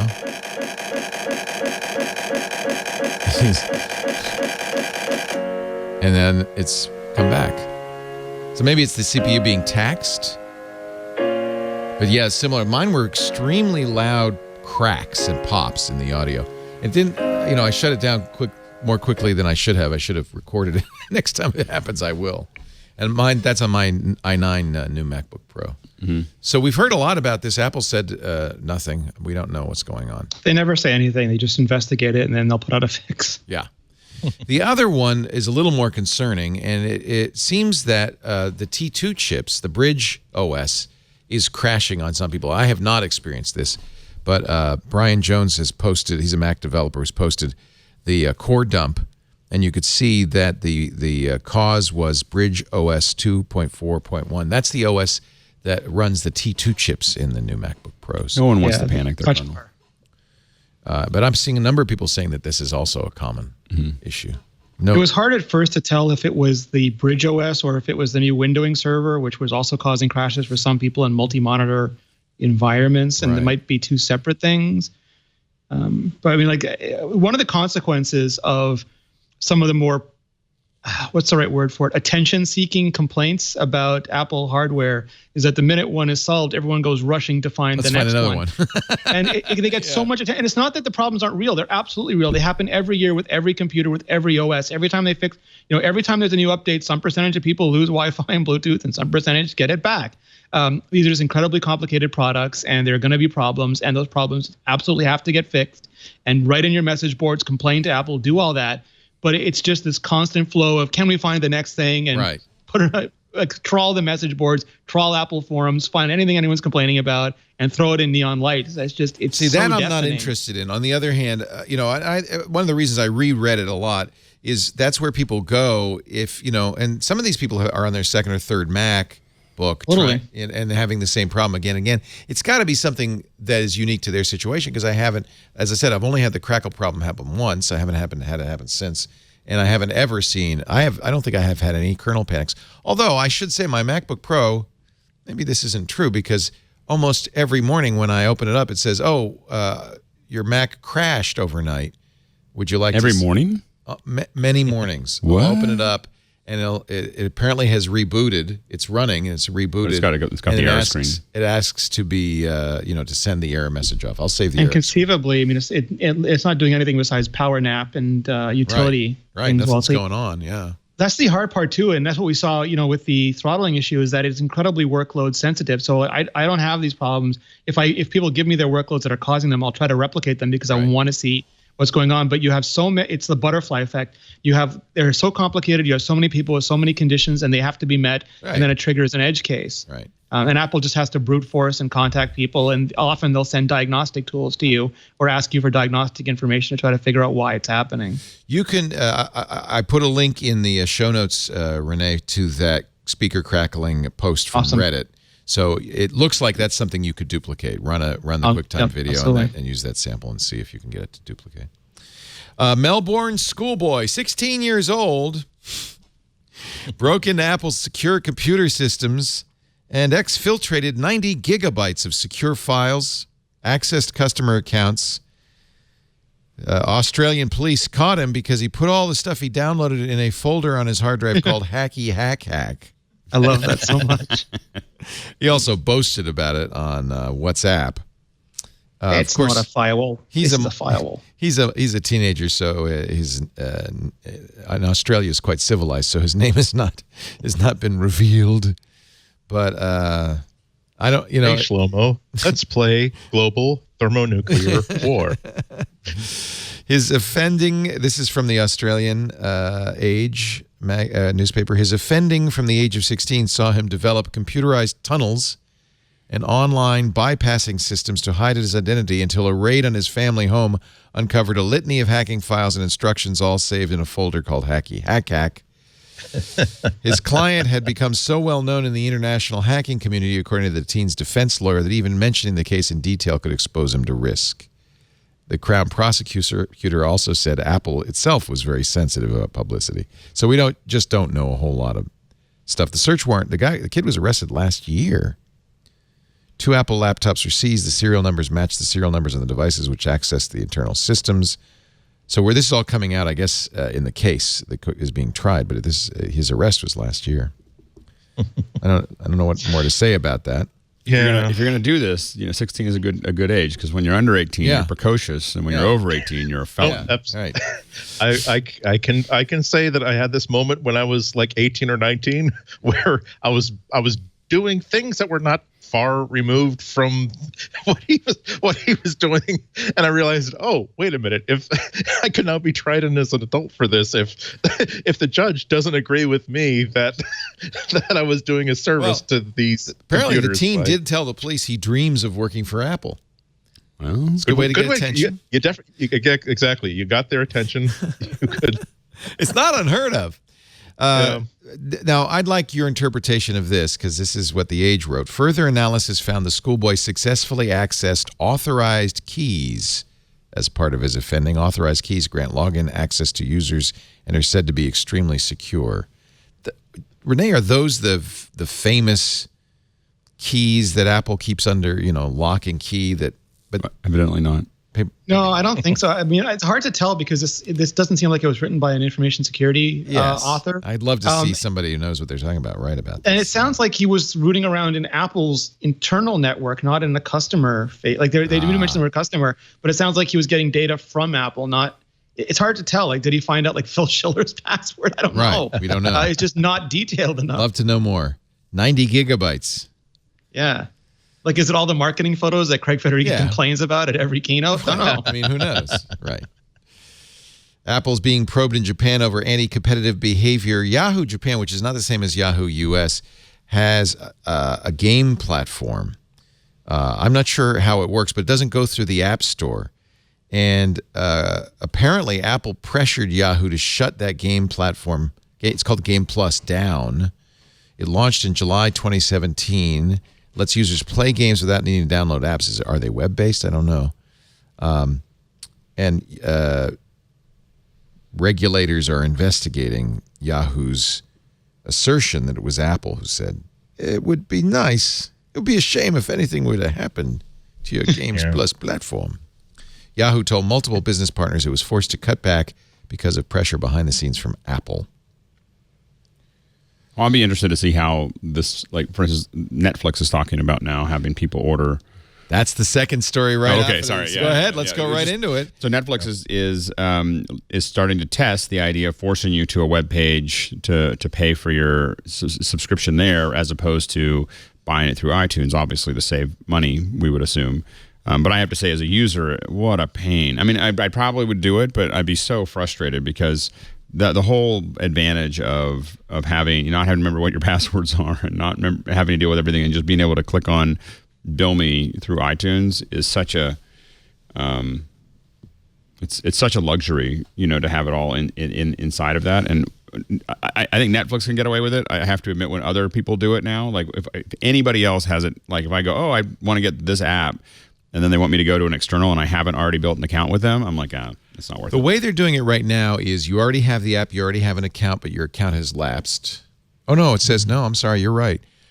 Until September 30th, in 33 countries, new or lapsed subscribers in select markets across Europe, Latin America, and Asia will get redirected when you're, to the mobile web version to log payment details directly with Netflix. Does Apple even allow that? Yeah, I mean, Audible does it. Audible is the same thing. You can't. It's frustrating. It's stupid and frustrating because you have to every time you want to order an Audible book, you have to go to the Amazon Kindle website. does it too. You can't buy. If you're using the Kindle app on other platforms, you can buy physical books. goods from within apps, but you can't buy digital goods from within apps. Yeah. That's not something that I think we should. It's impractical for us to expect companies to fork over such a huge fee to Apple for essentially nothing. It's not as though Apple brought them the customers. It's not as though these companies don't have the ability to process these payments for themselves. It doesn't mean that they're getting less information and less contact with their customers. I think we have to expect that at some point, these companies that have the ability to say, I don't think people are going to quit Netflix over having to go to our website once a year to renew, and that's not something that we can blame on Netflix. I think that's something we blame on Apple. Period. It's going to be super interesting. I mean, the original, as far as I understand it, the original rule was put in place because, in the beginning, in-app purchases couldn't be associated to free apps. And then Apple changed that, but they were afraid that the entire app ecosystem would be removed from the App Store. So basically, Apple pays for free apps and it's subsidized. Now it's ridiculously over-subsidized by paid apps, but paid apps are on the decline. And the thought was that everyone would switch to a free app and then charge in-app services or subscriptions, and there'd basically be no revenue from the App Store. So they put these things in place to make sure that, hey, it's not in your best interest to do that. You still got to have some sort of mechanism to feed the App Store machine. And as premium apps start to go away, that's basically going to be all the App Store revenue. But at the same time, we're seeing Fortnite, which has to be in the App Store, on Google going, wait a minute, we don't have to be in Google Play. We can just get everyone to download us separately. And that creates a whole other set of issues because maybe you're okay with doing that with Fortnite or Netflix or Amazon, but maybe rinky-dink other app, it sets off all of your alarm bells. So it is an absolute issue, but it'll be hard to solve. Right. It's an advantage of monopoly because, I mean, not a true monopoly, but Audible, for instance, I do it because what else am I going to use? There's not any other option. But I have to say that if there was a solid good option, just the fact that I have to go in and out like that, I would probably stop doing that. I just switch. I keep the books that I have in Audible on Audible, and then I just move on to something else because it just drives me crazy that you get this. I'm just so used to working in my phone and suddenly not being able to do that. And Netflix can do it, but I do think that smaller folks that don't have market domination just can't pull it off. And Fortnite I think had to do it because they were that's where they started, and they needed the surge that they got. What about Apple negotiating? They did reduce to a subscription fee for people with a year or more going to 15%. What about Apple negotiating and saying, all right, we understand, maybe just 5%? I think that's all. The basic problem we have here is it's hard to have two intermediaries. You have the content and then you have the customer. And right now, Apple's in between that on iOS. Amazon and other companies are in between that on the web and other things. And when you try to force both Apple and Amazon into that narrow, we're going to take a slice off the top from the content producers to give it to the customers, there's not a lot of room, especially because Amazon wants ludicrous margins. It's not like anybody here is giving away money. They want ludicrous margins as well. And it's about them figuring out how much of those ludicrous margins they're each going to take. But I think absolutely they should work out those deals. It would be better for everybody. Of net neutrality. It's rent taking in a way, right? Because Apple owns the customer, and so they retail was 55%, right? Yeah. If you ever wanted to sell in retail, it was 55% to the store. That's right. Right. We're talking about we don't talk about shelving costs, so to speak, that they pay to actually just have content on the shelves of a store. But I think this is going to become just a bigger and a bigger problem as the EU and also individual nations start to pass their own rules about antitrust and digital content as separate issues. They'll start to get a finer comb about what are companies entitled to do with the lack of choice that they're offering their users and what oversteps the bounds. Or the EU is famously some of these laws are business oriented, basically to protect markets. Some of them are consumer oriented to protect consumers, and the consumer oriented ones could easily say, okay, you have a monopoly on apps that are sold through the App Store. You can no longer operate in our country and not give people an alternative to, or even not give developers an alternative to giving you a 30% cut of everything that they sell digitally. So this could become a problem as the years go by. I think it's going to constantly be complicated because the Android market is so much bigger than the iOS market. It's hard to sell the by numbers, monopoly but not necessarily process. by money. You know, but also remember, the only reason why Fortnite's doing that is because Android has that capability. You can drill into settings, flip a switch, and run unsigned software. That's a feature of Android. Whereas they're not going to on Apple, they're not going to ask people to here is instructions for jailbreaking. Right, but the precedent becomes problematic because it is the Android market is so much bigger than the iOS market from a pure size perspective, regardless of the cache perspective. And so the precedent becomes complicated because now it's saying that you don't have control of your own store, and that maybe we can say that that's reasonable for Apple, but if you try to apply that to other businesses that do want to have that control, and there's a huge business model that I don't think is being expressed right now that other companies should be doing, which is their software should be a platform for a marketplace that they control. And it's we're using it in phones, but I've always thought that like Final Cut should all the plugins and all the training you can buy and everything else should be built into the app. You just pull down and order it. And those kinds of things, haven't been. I think people haven't taken full advantage of being able to incorporate that. But you're basically if you extrapolate what we're talking about for Apple, it would affect those kinds of marketplaces as well. Another big problem for Netflix and other streaming services, Hulu, Amazon, HBO, password sharing. In the past, Reed Hastings, CEO of Netflix, and HBO's CEO have said, we know there's password sharing going on, but it's not a big deal. A recent study by media research firm Magid said 35% of millennials share passwords for streaming services, compared to 19% for Gen X and 13% for baby boomers. And the CNBC article actually makes a good point.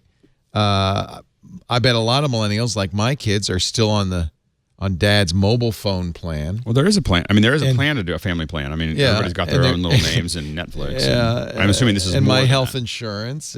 Yeah, it's a big difference.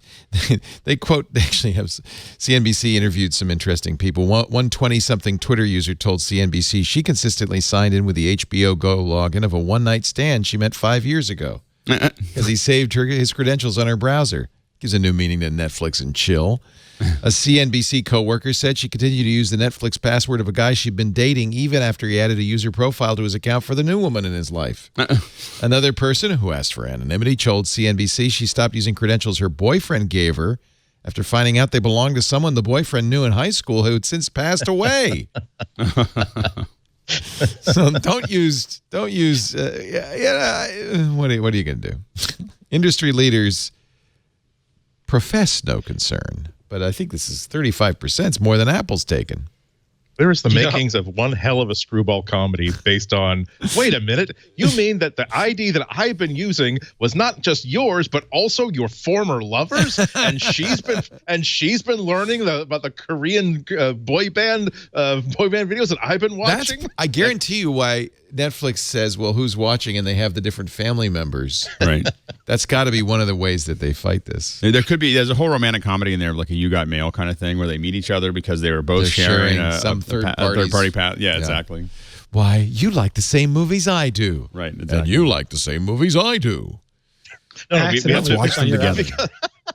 It'll be like an updated version of Green Card with Gerard Depardieu, where like they're being sued now. And they have to pretend to be a household. They have to move in together for a month just to demonstrate that no, we are a household. And then here's a liar lemon. Damn it, why am I giving these ideas away for free? I know. We just gave a whole movie. This you could put this on Netflix about Netflix. It would. There's a whole like circle there. This is a article from last December that Liar Lemon in our chat room just passed along. The UK's data privacy regulator has cautioned members of parliament about sharing work computer passwords. Apparently, this follows tweets by 3 Conservative Party MPs over the weekend claiming they'd provided staff with their access to their login details. That's probably more to explain the weird tweets, right? Nick Bowles says, I share my password. I often forget my password and have to ask my staff what it is. Anyway, don't share passwords. It's a security danger. And do you think that we'll ever be in a world in which we don't have to remind people that I know it's inconvenient that we lock the outside door to like the secure area, but don't like stick a chair between the door and the door jamb because you don't want to be bothered with a key. And can we just? Well, I think it's that bold to be able to just say, "Oh, sure, have my passwords. That's fine." I think that we are 2 years away from every Apple device having some version of biometric. And I think that they're slowly adding it to everything, and I think that that'll be part of that.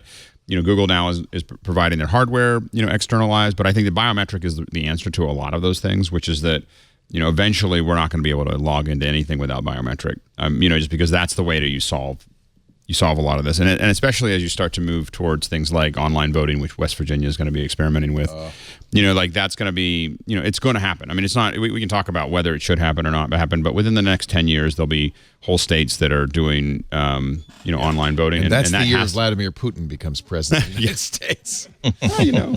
Lunch at Apple Park, says Tim Cook, just got a lot more exciting. We knew this was a feature of the Apple Park campus. Those giant windows. Watching those pod bay doors open. Can be slid open. How many? There may be 3 or 4 story tall glass windows on the Apple Cafe. Is that where the shuttlecraft come out once the donut goes into orbit? Yeah, what are the other uses for that? Blimp hanger? All I can say is they have trees in there. There's trees That's one inside. way to keep employees from walking into the windows. Yeah, it's gorgeous. The only thing I thought of immediately was that scene in the James Bond movie Octopussy, where there's a big chase and he's in this microjet and he buzzes all the way through the 2 open doors of a hangar, and someone is I would like to think that the Apple that I fell in love with as a kid, if someone asked for permission to try that stunt and got clearance, and there was a memo saying everyone stay out of this area because someone's going to try to buzz an actual airplane through. I would like to think they'd at least consider it. Do you think Tim shot this GIF himself? Like just went out there with his iPhone and said, "Okay, everybody, just pretend I'm not here." Yeah, no. Or Serenity grabbed his camera and shot it for him. Yeah.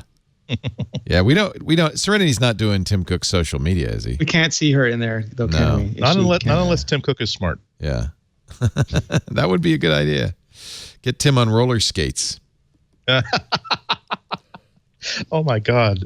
I just thought that I didn't think of this before, but I now think there's at least a 55% chance that Apple Campus will have its own roller derby league. Awesome. Within a year.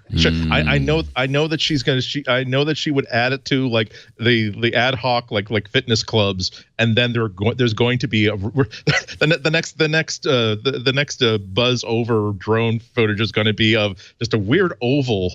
There should be a track all the way around. A banked oval being installed somewhere on campus. Yeah. And then you could add Bluetooth LE with accelerometers and a lot of things. You could add a lot of extra data.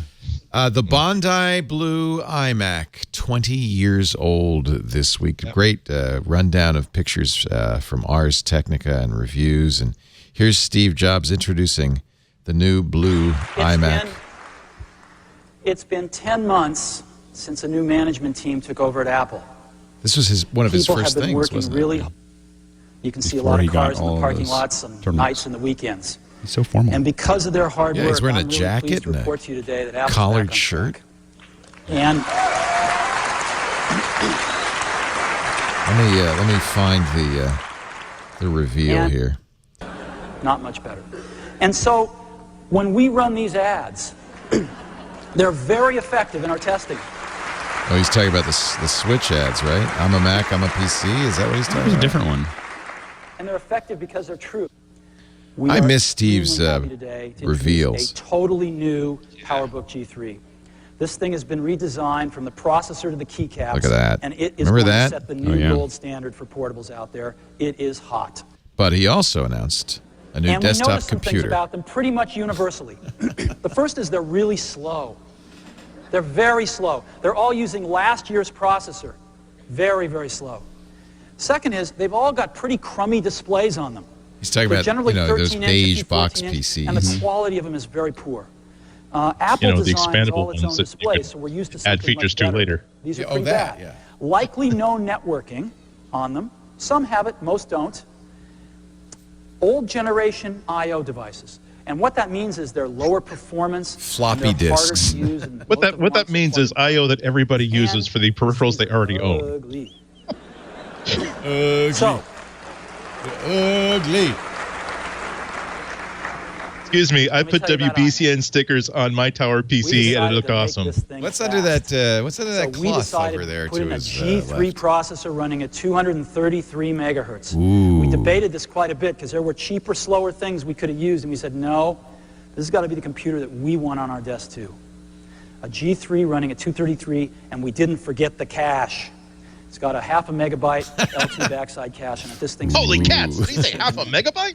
on displays. We said, what is the largest display that you'd ever want in one of these? What is in a the consumer largest computer? you could ever want? And the answer to us was a 15-inch display. Whoa. 1024 by 768. 1024 by 760. Stand back. In every product. This is what it was like And 20 let's years have ago, our kids. display engineers dark engineering He was so ages. excited he gorgeous. didn't even have It is time an to put a Apple tie quality on. display that we are very proud He of. briefly flirted with this Canadian Let's go one. ahead and put a lot of memory in this thing.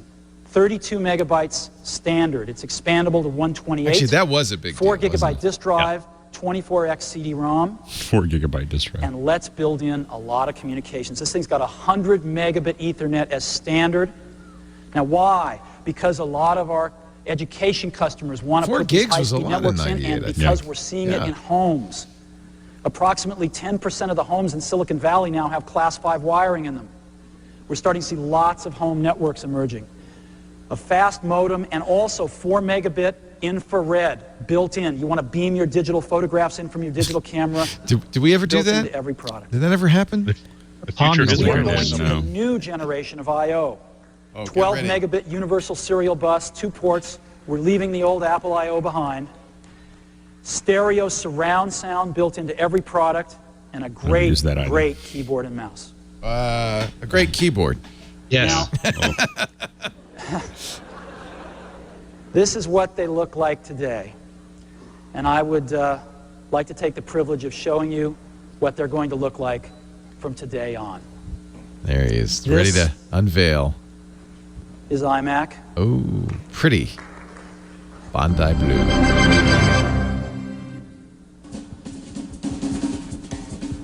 All right, we don't have to watch the rest. Ars Technica, though, has the entire video, which is awesome. Some of the ads, too, say hello to iMac, the 3 steps to set up the iMac. Presenting 3 easy steps to the internet. Jeff Goldblum. Step 1. Plug in. Nice that that plug has an Apple's Ethernet two. port below Mine's it. away. Get connected. Oh, I I had guess it's a phone jack. Step 3. There's no step 3. There's no step 3. Well, kind of is if you want the keyboard and mouse to work, but we won't mention that. And then, which is kind of fun, ours has its reviews over the last 20 years. So that's fun. Happy birthday, 20 years old, the iMac. And that still is being made. Doesn't look quite the same. All right, let's take a break. Come back with your picks of the week. And I think we should get some plates and forks because I think we should have cake. Getting my plate and fork right now. LeBron. Yes, no. I'm going to push it in your face. Push it in your face. That's what I'm going to do. Yeah. All right. Our show today brought to you by Lastpass. This is probably the very first program I install whenever I get a new device. As soon as I get the browser up and running, I download Lastpass, install it. It is how we secure all of the passwords. I secure all the passwords on my phone, iPhone, Android, my Windows PC, my Macintosh, of course. What about your business? We're talking about password sharing. 32%, according to one survey, 32% of employees share passwords with others. Sure they do. The rest have them on Post-it notes on the screen. You got to think about that when it comes to your business. Those MPs should probably have been using LastPass. LastPass Enterprise. It makes password sharing more convenient for employees, but keeping access to corporate data secure. And you completely control access. Employees can share passwords without actually sharing the password. They don't have access to change it if you set it up that way. You could set master password requirements. You can enable password resets and control that completely. We use LastPass Enterprise here, and if somebody forgets their password, they don't just, reset it. They have to go to Russell, our IT guy, and get it reset. You get over 100 policies, security reports, shared folders, organize logins for everything, including not just websites, but databases, SSH keys, software licenses, Our QuickBooks, believe me, that's the keys to the kingdom, right? We're not going to just let anybody have the password to our bookkeeping accounts, but LastPass makes it safe and easy for us to give employees access to revoke it when we need to. It's really powerful. And we also require multi-factor authentication. With the LastPass Authenticator app, a verification button pops up on an employee's phone to guarantee they're the only ones with access to their account. So you get your choice of multi-factor. I use YubiKeys for my personal LastPass. Even if credentials are not compromised through phishing attacks or malware, when you use a second factor like this, you don't risk your passwords. The LastPass password generator solves another big problem at home and at business where people just reuse the same password over and over again. The generator makes it easy to create unique random passwords, and you don't have to remember them. LastPass does. And if you're a Microsoft house, you'll love this. Employees can now log into their LastPass accounts with their Microsoft AD credentials. So now really you only have one password. Remember your Active Directory password, and that's it. Data is encrypted and decrypted at the device level. Data stored in the vault is private and safe, even from LastPass. They can't access it either. And for easy onboarding to password autofill, LastPass makes it easy for businesses to take control of passwords and reduce the threat of breach. We use it. In fact, we love LastPass so much, it's an employee benefit. Every employee also gets a personal account. You could choose from LastPass Premium. That's your personal account. LastPass Families for your entire family, and LastPass Teams for smaller teams of 50 or fewer, or what we use, LastPass Enterprise. Speaking of anniversaries, LastPass celebrated its 10th anniversary last month. Happy anniversary, LastPass. More than 13 million people trust LastPass, 33,000 businesses. It's the #1 most preferred password manager, and it is literally the first thing I install on every device. You ought to have LastPass, not just for you, but to protect your business too. Learn more at lastpass.com/twit. lastpass.com/twit. Let's get our picks of the week. Alex, you got a pick for us today? I do.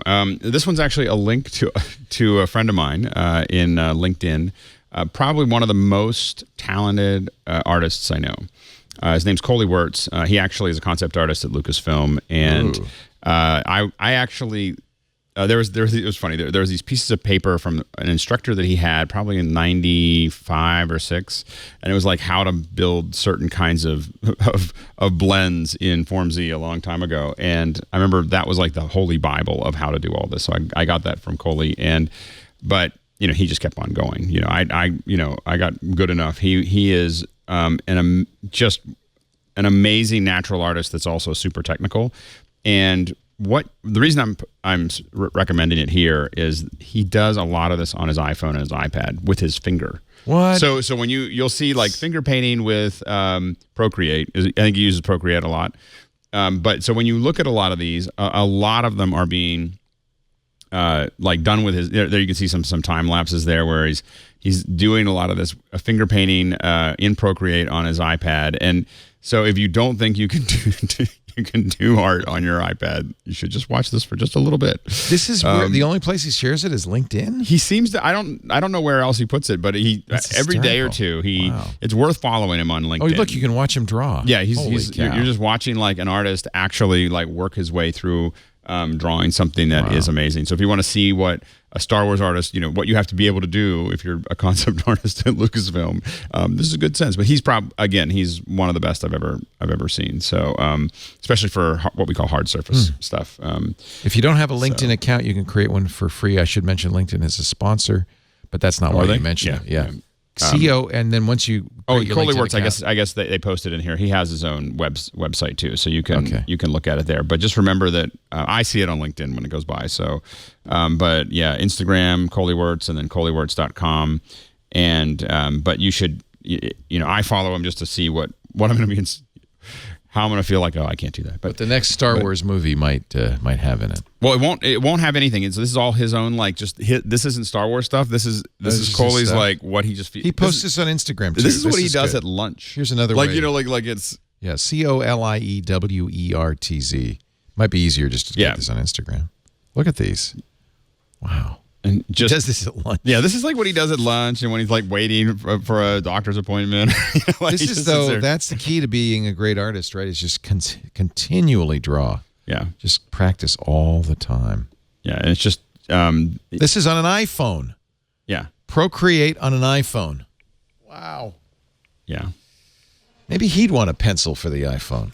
He's well, he does so much with his finger, but I think that he definitely he's had a couple posts where he was talking about using the pencil, and that he Here's one he did on a whiteboard while on hold with insurance company. Yeah. Yeah. So good. Rene Ritchie, your pick of the week. So I have 2 quick picks for this week. The first one is the Celebi Quest Leo is now available as of yesterday in Pokemon Go. What? So you can get the mythical Pokemon Celebi, but you've got to do a whole bunch of different tasks to unlock it. So I'm busy posting a guide to all the tasks. I think in that article it's up to 4, should be up to 6 in an hour or so, because people are discovering the new tasks as we speak. So if you want to cheat, not really a cheat sheet, but if you want to get through it as fast as possible, I have all the information you need to do it. I can't just do it sitting here in my chair. No, you got to do certain things. Like some of it's slow. Like you've got to catch a Pokemon every day for 3 days, which I think is Niantic's way of stopping spoofers from just getting it in the first 2 hours of release. Yeah. But there's a few things in there. So will it show up at some point in my? It should be there. Like when you launch the game, it'll be on the right where you do your tasks. You'll see Professor Willow will pop up with a Ripple in Time quest for you. Oh. Yeah. And I'll just run into these. Yeah, you'll just get it'll tell you to do certain things like walk an Eevee for 10 kilometers and then evolve it at night to get an Umbreon and all those sorts of things. Oh, man. I've done a few of those things. Yes. So it's all there for anybody who wants it. We're talking Pokemon Go, kids, just so you know. The second one is not Pokemon related. The second one is they announced 2 new Hue Lights, and I'm a huge fan of Hue and Hue Lighting, and I have, I think, every existing kind of Hue Light imaginable. So they went ahead and made a couple new kinds. One, they're both sort of ambiance lighting, and they're meant for sort of your TV setup. So you can put 2 of the standing lights on the floor on the desk and shine them against the wall, and they'll just do that nice back effect. This is what I do with those dome-shaped hues right now. Yeah, I have Hue. I forget what they're called. Sort of the previous generation ambiance. Yeah. They are like little bowl things, and some people use the strips for this. So you can get sort of dedicated lights, and they also have horizontal ones that you can sort of put on the ground or put behind your television if you don't want the lightsaber. They look like lightsabers, Yeah, they're the 2 standing ones are lightsabers. The 2 bottom ones, I guess, are I don't know, landmine, something. I don't know. But they'll be available, I think, October, they said, end of October. But they might be available for pre-order either. And I'm definitely going to get a few sets of these and just put them around. These look really cool. Yeah. Good for them. This is great. Andy Anako, have you a pick? Actually, a tip. I got a tweet from somebody who showed me a picture of their Apple Watch with the screen popped off. Yikes. And asked, what could be causing this or something? Like, how do I approach Apple about my now very sad Series 0 watch? The face just delaminated while I was driving today, but hadn't delaminated. Clearly, the entire screen had just boing, like popped off cartoon-like. And it looks very much as though the battery swelled up and caused this thing to pop off. So just a reminder that Apple extended the warranty of Apple Watches by another 2 years, I think, for swollen battery issues. So if anything like this happens to you, like the screen pops off or the screen breaks, but you don't know why, or there seems to be now a gap in the case somewhere, definitely take it back to the Apple Store, because it's possible that they will fix it or replace it for free. Because again, you don't know it, but your watch is still under warranty. That is also a really good piece of advice for pretty much any swollen battery issue for any device, because Apple is very, very, very, very, very well motivated to make sure that any lithium polymer batteries that are swelling, to get them into a bucket of sand and out of the customer's hands as quickly as possible. Yeah. So they won't necessarily replace every single device, no matter what it is, but it's very, very good idea to see what they'll do for you, and also to make sure that you don't have a damaged battery and something that's going to cause an even larger problem. But in the case of these watches, you don't. A lot of people don't know it, but your watches are still under warranty because of this warranty extension. Good news. Thank you for that tip, Andy. And I want to mention, because Throwboy's in the chat room, and he will be mad at me if I don't. The new iconic pillow collection by Throwboy is available on Kickstarter, and it's a doozy. He starts with the 1977 Apple II, the 1984 Macintosh, the 1998 Bondi Blue iMac, the original 2001 iPod, and the 2007 original iPhone. These are fairly big pillows. Yeah. That'd be nice. And you can get them all or get one. But they are on Kickstarter right now. And he has, by the way, already exceeded his goal of $10,000 by a little bit. So it's not like he's hurting. They'll definitely be made. I'll put it that way. One of the coolest things I saw. One of the coolest things I saw for sale at that Comic-Con a couple weeks ago. What? A full body pillow with the full body image of Ron Swanson on it. Oh, Ron, you complete me. just as a handyman, I think I would like to have for moral support. As I'm pretty sure I've turned off the water to this fixture before wrenching it, but we'll find out after another couple of turns, won't we? Let's see what Ron says. Wow. We're out of show, but not out of great hosts. Thank you, Andy Ihnatko from WGBH in Boston and Ihnatko.com, IHNATKO. Anything you want to mention? Nope. I got nothing going on right now, but again, hopefully sometime soon. Excellent. Alex Lindsay, you'll find him on the Twitter, ALEXLINDSAY. What does Alex Lind say on the Twitter? Anything you want to plug? Nope. Come on, Rene. Surely there's something you got to plug. I put up a video with my complete Apple event preview. So everything that I think we're going to see, and maybe some things I think we aren't going to see it. It's up on the YouTube, the Vector channel on YouTube. Excellent. Or go to imore.com/Vector. Yes, sir. That's where Rene hangs his hat. I should mention, I have something to plug. On Friday at 3 p.m. Pacific, 6 p.m. Eastern, 2200 UTC, we're going to continue our Apple Creators Series. We had 2 with Sal Segoyan last week and the week before. This week on Triangulation, it's the return of Bill Atkinson. And he's going to bring toys. Oh. The following week, Ken Kashenda will be on, who wrote that great book that you love, Rene, so much. He's amazing. Yeah. He was an iPhone designer, worked on the iPhone team, and he's written a book about Apple, which comes out later in September, I think September 14th. Maybe he knows something about the ship date of the iPhone. Anyway. He's out, Leo.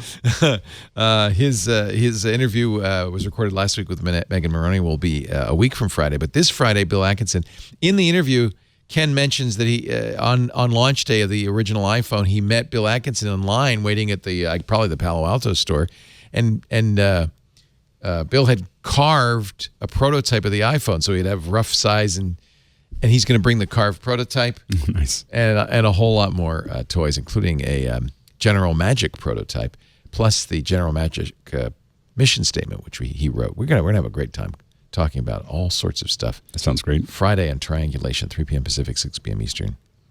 We do this show every Tuesday right after iOS Today, around 11 a.m. Pacific, 2 p.m. Eastern, 1800 UTC. Love it if you'd stop by. We had a great studio audience today. Thank you all for joining us, bringing Jersey fudge and more. All you have to do is email tickets at twit.tv. We'll put a chair out for you. And today, you all get cake. Yay. Good timing. If you can't be here in studio, you can watch us do it live, too, on the web at twit.tv/live. And if you do that, you probably should join the chat room. There's a bunch of other people also watching live, and you can chat with them at irc.twit.tv. On-demand versions of every show available at our website, twit.tv. In the case of this show, it's twit.tv/mbw. And you can also subscribe in your favorite podcast application. That way you'll get it the minute it's available Tuesday afternoon.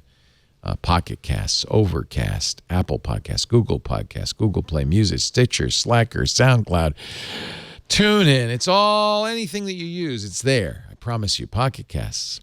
Just subscribe. That way you'll have every episode. Thanks for being here. But now I'm sad to say it's time to get back to work because cake time is over. Oh. No? Oh, it's just beginning. All right, everybody's coming in for cake.